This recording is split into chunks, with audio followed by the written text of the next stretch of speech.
Market में इतने सारे कुकिंग ऑयल्स की वैरायटी देखकर कंफ्यूजन हो जाता है कि कौन सा हेल्दी है और कौन सा नहीं। आइए इसको समझें। ऑयल फैट होता है और फैट कैलोरीज, तो फैट कैलोरीज ही रहेंगी नो मैटर आप कोई भी टाइप का ऑयल यूज करें। लेकिन फैट सुनकर लगता है कि ये नुकसान पहुंचाता होगा, पर ऐसा नहीं है। बॉडी में कुछ ऑर्गन्स जैसे कि हार्ट फैट को एनर्जी के लिए यूज करते हैं और फैट खाने से कुछ न्यूट्रिएंट्स जैसे ओमेगा 3 और ओमेगा फैटी एसिड्स मिलते हैं। फैट्स को अलग अलग रेशो में मिलाकर तेल तैयार होते हैं और इस रेशो पर डिपेंड करता है कि वो कितना हेल्दी है। आज के वीडियो में हम बताएंगे कि मार्केट में हेल्दीएस्ट तेल कौन सा है, एवोकाडो से लेकर कनोला ऑयल तक और भी बहुत सारे। तो चलिए शुरू करते हैं। पहला, एवोकाडो ऑयल। एवोकाडो ऑयल में 70% तक मोनो अनसैचुरेटेड फैट होता है। ऑलिव ऑयल के बाद एवोकाडो ऑयल दूसरे नंबर पे है जिसमें इतना सारा मोनो अनसैचुरेटेड फैट मिले। ये बॉडी में हेल्दी कोलेस्ट्रॉल लेवल को बढ़ाता है और दूसरे न्यूट्रिएंट्स को अब्सॉर्ब करने में मदद करता है। ऊपर से इसमें खूब सारा विटामिन ई मिलता है जो आपके स्किन और इम्यून सिस्टम को मजबूत बनाता है। ध्यान रखिएगा कि ये थोड़ा सा महंगा होता है और इसे ढूंढना मुश्किल हो सकता है। ये तेल ज्यादा टेम्परेचर का सामना कर सकता है और ये खूबी इसे बेस्ट बनाती है। एवोकाडो यूज होता है ज्यादा टेम्परेचर वाली कुकिंग के लिए, सॉटेइंग, ग्रिलिंग, रोस्टिंग या फिर सैलेड ड्रेसिंग में। दूसरा, आलमंड ऑयल। बादाम का तेल कच्चे बादाम को एक्सपेलर द्वारा दबाकर निकाला जाता है। ये रिफाइंड और अनरिफाइंड फॉर्म में मिलता है। बादाम का तेल अधिकतर नेचुरल कुकिंग तेल से अलग होता है। इसका टेस्ट मीठा और कड़वा हो सकता है और इसकी यही खूबी इसको वर्सेटाइल बनाती है कुकिंग और प्रिपरेशन मेथड्स के लिए। इसमें बहुत सारा vitamin E, mono unsaturated fatty acids, potassium और जिंक मिलता है। ये आपके एचडीएल कोलेस्ट्रॉल को बढ़ाते हुए हार्मफुल एलडीएल को घटाता है। इससे आपका इम्यून सिस्टम और लिवर की हेल्थ अच्छी होती है और साथ में बाउल सिंड्रोम और कोलन के कैंसर का रिस्क कम हो जाता है। बादाम तेल हल्का, साफ और थोड़ा मीठा होता है, जबकि अनरिफाइंड वाला तेल नटी, टोस्टी और साथ ही बटरी स्वाद का होता है। इसका हाई स्मोक पॉइंट इसे बेस्ट बनाता है स्टर फ्राइंग, रोस्टिंग, ग्रिलिंग और साथ में तेज आंच पर पकने वाले डिशेस के लिए। आप अनरिफाइंड बादाम तेल को सैलेड ड्रेसिंग्स, डिप्स और पके खाने पर छिड़कने के लिए यूज कर सकते हैं। तीसरा, कनोला ऑयल। कनोला तेल 1970 में डेवलप किया गया, जिसका प्लांट सरसों फैमिली को बिलोंग करता है। इस प्लांट को सेलेक्टिव ब्रीडिंग करके इसके तेल की क्वालिटी को इम्प्रूव किया गया। आज इसे सबसे ज्यादा वीगन प्रेफर करते हैं। इसे जनरली फ्राइड खाने से एसोसिएट किया जाता है, जिसके कारण इसकी काफी बुरी रेपुटेशन है। क्या आप जानते हैं इसमें अनसैचुरेटेड फैट्स के दोनों फॉर्म्स मिलते हैं और बाकी तेल के मुकाबले इसमें सैचुरेटेड फैट्स का परसेंटेज सबसे कम होता है। एरूसिक एसिड की मात्रा कम होने के कारण इसका फ्लेवर न्यूट्रल होता है। अनरिफाइंड कनोला ऑयल का हाई स्मोकिंग पॉइंट इसे हाई टेम्परेचर कुकिंग के लिए आइडियल चॉइस बनाता है। भले ही इसमें ऑलिव ऑयल के कंपैरिजन में एंटीऑक्सीडेंट कम होते हैं, पर इसमें अल्फा लिनोलेनिक एसिड पाया जाता है जो एक तरह का ओमेगा 3 फैटी एसिड है। अल्फा लिनोलिक एसिड आर्थराइटिस, पेट दर्द और कार्डियोवैस्कुलर डिसऑर्डर्स को कम करने में मदद करता है। कनोला तेल केमिकली प्रोसेस्ड होता है, तो ये उनके लिए रेड फ्लैग हो सकता है जो ऑर्गेनिक डाइट फॉलो करना चाहते हैं। अपने सुपर न्यूट्रल टेस्ट के कारण आप इसे बेकिंग, रोस्टिंग और फ्राइंग के लिए यूज कर सकते हैं, बजाय सैलेड ड्रेसिंग और सॉटेड डिश के। चौथा, एक्स्ट्रा वर्जिन ऑलिव ऑयल।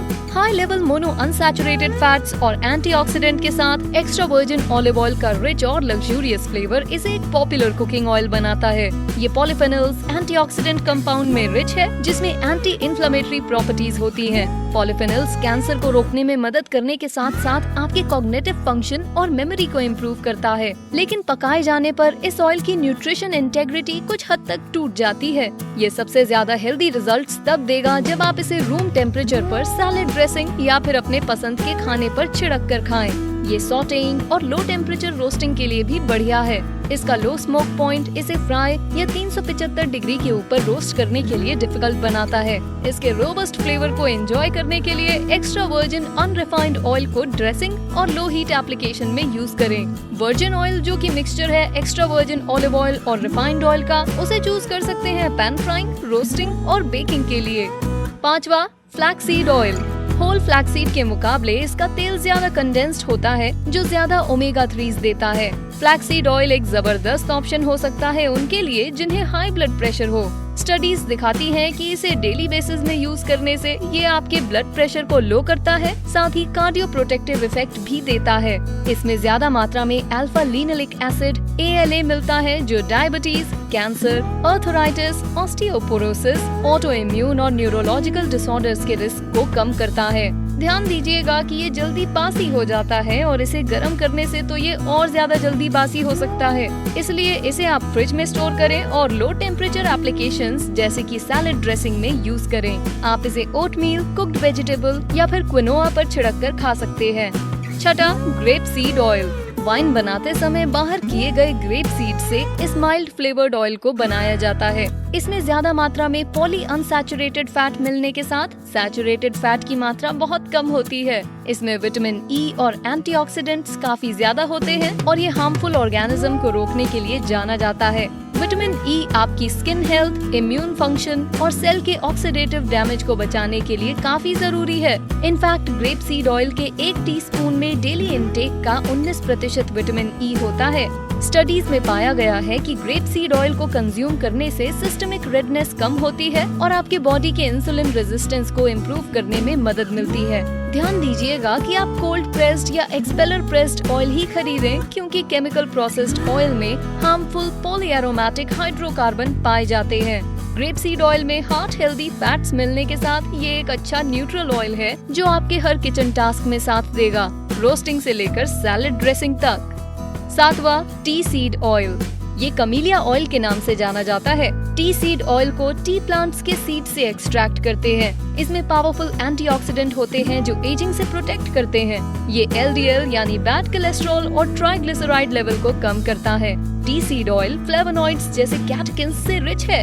ये एक टाइप का पॉलीफेनल है जो रिएक्टिव ऑक्सीजन स्पीशीज यानी ROS के फॉर्मेशन को रोकता है। ROS आपके हेल्थ को बहुत नुकसान पहुंचा सकते हैं। कैटेकिन्स हेल्प करते हैं ब्लड प्रेशर कम करने में, कोलेस्ट्रॉल लेवल बैलेंस करने में और वैस्कुलर हेल्थ को अच्छा करने में। आपको सिमिलर बेनिफिट्स एपिगैलोकैटेचिन गैले या EGCG से मिलेंगे जो ग्रीन टी से मिलता है, और तब भी जब आप टी सीड ऑयल खाते हैं। इम्यून सिस्टम को बूस्ट करने से लेकर वेट लॉस गोल तक टी सीड ऑयल सपोर्ट करेगा आपकी हेल्थ और ब्यूटी को। ऑलिव ऑयल और टी सीड ऑयल का सिमिलर फैटी एसिड प्रोफाइल होता है। इसमें मेजॉरिटी में ओलेइक एसिड के साथ साथ बहुत सारे एंटी इन्फ्लेमेटरी ओमेगा 3s हैं। इसमें बहुत स्पेशल फाइटोन्यूट्रिएंट्स होते हैं। टी सीड ऑयल में विटामिन E, A और B के साथ साथ मिनरल्स जैसे कैल्शियम, मैग्नीशियम, फास्फोरस, आयरन और मैंगनीज मिलते हैं जो सपोर्ट करते हैं आपकी बॉडी में अनगिनत एंजाइमेटिक रिएक्शंस को। एक स्टडी दिखाती है टी सीड ऑयल में स्पेशल पॉलीफेनल्स जैसे ट्राइटोपेनेस, सैपोनिन्स और कैम्फेरल मिलता है जो इन्फ्लेमेशन को घटाता है और ऑक्सीडेटिव स्ट्रेस से गार्ड करता है। इसका हाई स्मोक पॉइंट इसे बहुत वर्सेटाइल बनाता है। ये बेकिंग, सॉटेइंग, डीप फ्राइंग और यहाँ तक कि सैलेड ड्रेसिंग में यूज करते हैं। आठवां, rice bran oil. Rice bran oil में विटामिन E टोकोट्राइनल्स मिलता है जो LDL कोलेस्ट्रॉल को कम करता है, इन्फ्लेमेशन को रोकता है और कैंसर के रिस्क को कम करता है। ये विटामिन K से भरा होता है और ब्लड क्लॉटिंग, बोन मेटाबॉलिज्म और ब्लड में कैल्शियम के लेवल्स को रेगुलेट करता है। अधिकतर इस तेल को बीज और चावल के दाने के हस्क से केमिकली एक्सट्रैक्ट करते हैं। जब आप इसे खरीदें तो कोल्ड प्रेस्ड वाली वैरायटीज को देखें जो एक्सट्रैक्शन के समय गर्म नहीं की जाती। हल्का और क्लीन होने के साथ साथ इसमें न्यूट्रल फ्लेवर और डेलिकेट अरोमा होता है। आप इसे high heat frying, grilling, roasting, sautéing या फिर अगर न्यूट्रल फ्लेवर चाहिए तो मेयोनीज जैसे ड्रेसिंग्स में यूज कर सकते हैं। नवा, अनरिफाइंड कोकोनट ऑयल। नारियल तेल ज्यादातर अनसैचुरेटेड फैट है जो इसे बहुत स्टेबल बनाता है। इसमें मीडियम चेन ट्राइग्लिसराइड और MCT नामक फैट सोर्स भी मिलता है जो काफी तेजी से एनर्जी में कन्वर्ट हो सकता है। नारियल तेल में एंटीमाइक्रोबियल कंपाउंड होता है जिसे लॉरिक एसिड कहते हैं। इसका कोलेस्ट्रॉल पर काफी फायदेमंद इफेक्ट देखा गया है। नारियल तेल वेट लॉस में भी काफी हेल्पफुल होता है। अनरिफाइंड कोकोनट ऑयल का स्मोक पॉइंट काफी लो होता है और इसलिए ये शैलो फ्राइंग के लिए सूटेबल है। एक इम्पोर्टेंट बात ये है कि अनरिफाइंड कोकोनट ऑयल से अलग तरह का कोकोनट फ्लेवर मिलता है जो हो सकता है आप में से कई लोग पसंद ना करें। 10वां, पीनट ऑयल। आपका ब्रेन ज्यादातर फैटी एसिड से बना है और टास्क परफॉर्म करने और क्लियरली सोचने के लिए आपको इसे अपनी डेली डाइट में काफी मात्रा में लेना जरूरी है। इस कुकिंग ऑयल की लिस्ट में मूंगफली के तेल में सबसे ज्यादा मोनो अनसैचुरेटेड फैट की मात्रा होती है। हाई मोनो अनसैचुरेटेड फैट होने की वजह से इसे ब्रेन फूड भी माना जाता है, जिससे आपकी मेमोरी, मूड और अटेंटिवनेस इम्प्रूव होती है। बाकी कुकिंग ऑयल के कंपैरिजन में मूंगफली के तेल में कोलेस्ट्रॉल बिल्कुल नहीं होता। स्टडीज में पाया गया है कि इसके हाई फाइटोस्टेरॉल्स रेट के कारण कोलेस्ट्रॉल का लेवल 10 से 15% तक कम हो जाता है। क्या आपने इनमें से कोई तेल आजमाया है? आपका हेल्दी ऑयल कौन सा है? नीचे दिए कमेंट सेक्शन में जरूर बताएं, हमें सुनकर अच्छा लगेगा।